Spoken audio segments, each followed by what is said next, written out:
Assalamualaikum warahmatullahi wabarakatuh. Perkenalkan, nama saya Mila Mitasari dengan NIM 2304010309, mahasiswa semester 5, program studi S1 Pendidikan Guru Sekolah Dasar Universitas Muhammadiyah Lamongan. Di sini saya akan menjelaskan tentang, kalian di sini sudah ada yang tahu belum apa sih aturan itu? Aturan adalah pedoman dan ketentuan yang dibuat untuk mengatur perilaku manusia. Nah, jadi dengan adanya aturan itu kita jadi tahu mana nih hal yang baik, mana nih hal yang buruk, mana hal yang boleh kita lakukan dan mana hal yang tidak boleh kita lakukan. Aturan itu membantu kita sebagai individu menjadi seseorang yang lebih bertanggung jawab dan lebih dapat menghargai orang lain. Nah, sekarang kita akan lanjut membahas tentang ciri-ciri aturan. Ciri-ciri aturan itu ada beberapa macam. Yang pertama itu aturan dibuat sama pihak yang berwenang. Nah, yang berwenang itu apa? Pihak yang berwenang itu adalah seseorang atau lembaga yang berhak membuat aturan atau yang memiliki wewenang untuk membuat aturan. Contohnya seperti di lingkungan di sekolah. Nah, di sekolah itu ada yang namanya kepala sekolah. Nah, kepala sekolah itu bertugas untuk membuat aturan yang ada di sekolah.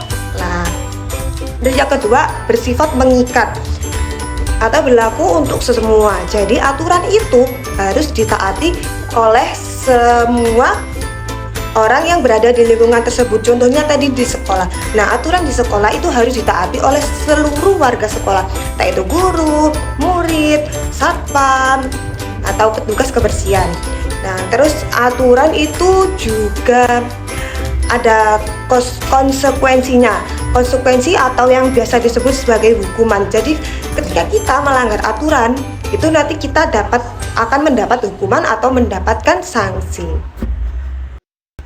Selanjutnya kita akan membahas tentang tujuan aturan. Nah, mengapa sih aturan itu penting? Nah, aturan itu tadi kan udah ibu jelaskan. Aturan itu penting karena untuk menciptakan ketertiban. Nah, tujuan aturan jadi yang pertama adalah untuk menciptakan ketertiban. Yang kedua untuk membuat kehidupan kita dengan masyarakat yang lain, individu yang lain itu menjadi rukun. Yang ketiga itu menjaga keamanan kita, dan yang paling penting itu adalah membuat atau menumbuhkan sikap disiplin kepada individu. Selanjutnya adalah jenis-jenis aturan. Jenis-jenis aturan itu ada dua. Yang pertama ada aturan tertulis. Aturan tertulis adalah aturan yang dibuat secara resmi dan tercatat sebagai tulisan.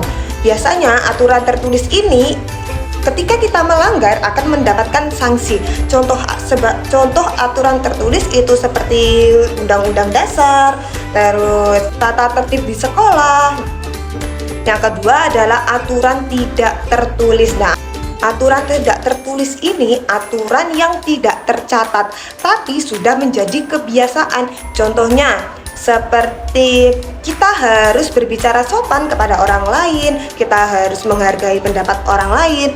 Nah, itu contoh aturan yang tidak tertulis, yang tidak ditulis, tidak tercatat tetapi sudah menjadi kebiasaan.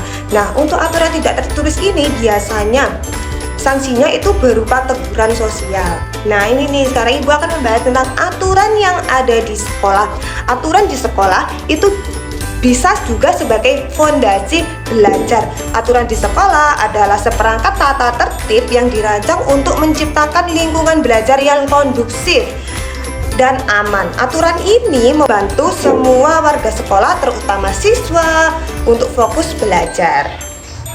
Contoh-contoh aturan yang ada di sekolah seperti berangkat ke sekolah tepat waktu, terus memakai atribut atau seragam sekolah dengan lengkap, terus mengerjakan tugas tepat waktu, mendengarkan guru ketika guru menjelaskan. Jadi setiap siswa atau bahkan setiap warga sekolah itu mempunyai peran penting untuk menjaga atau menaati aturan yang ada di sekolah. Selanjutnya adalah aturan di lingkungan tempat tinggal kita. Nah, aturan di lingkungan tempat tinggal kita itu adalah kesepakatan yang dibuat bersama dengan seluruh warga desa. Oke, nah aturan di tempat tinggal kita ini berfungsi untuk menjaga ketertiban, keamanan, dan juga kerukunan antar warga. Tentunya kita di sini kan di rumah punya tetangga semua kan.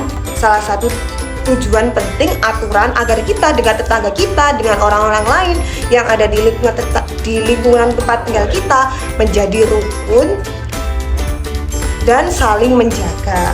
Sekarang adalah contoh-contoh aturan yang ada di lingkungan tempat tinggal kita.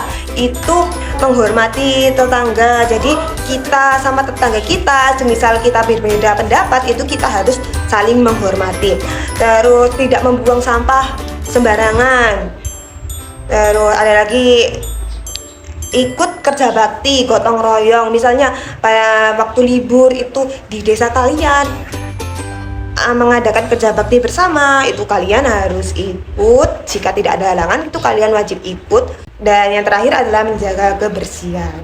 Jadi kesimpulan dari video yang saya buat adalah aturan itu untuk hidup yang lebih baik. Mematuhi aturan adalah kunci agar hidup kita menjadi baik, aman, damai dimanapun kita berada. Dan juga yang paling penting, aturan itu dapat membuat individu dari kita, diri kita itu menjadi seseorang yang lebih disiplin, lebih dapat menghargai perbedaan. Itu tadi video yang dapat saya sampaikan. Semoga dapat menambah ilmu bagi kalian dan bagi kita semua. Saya akhiri, wassalamualaikum warahmatullahi wabarakatuh.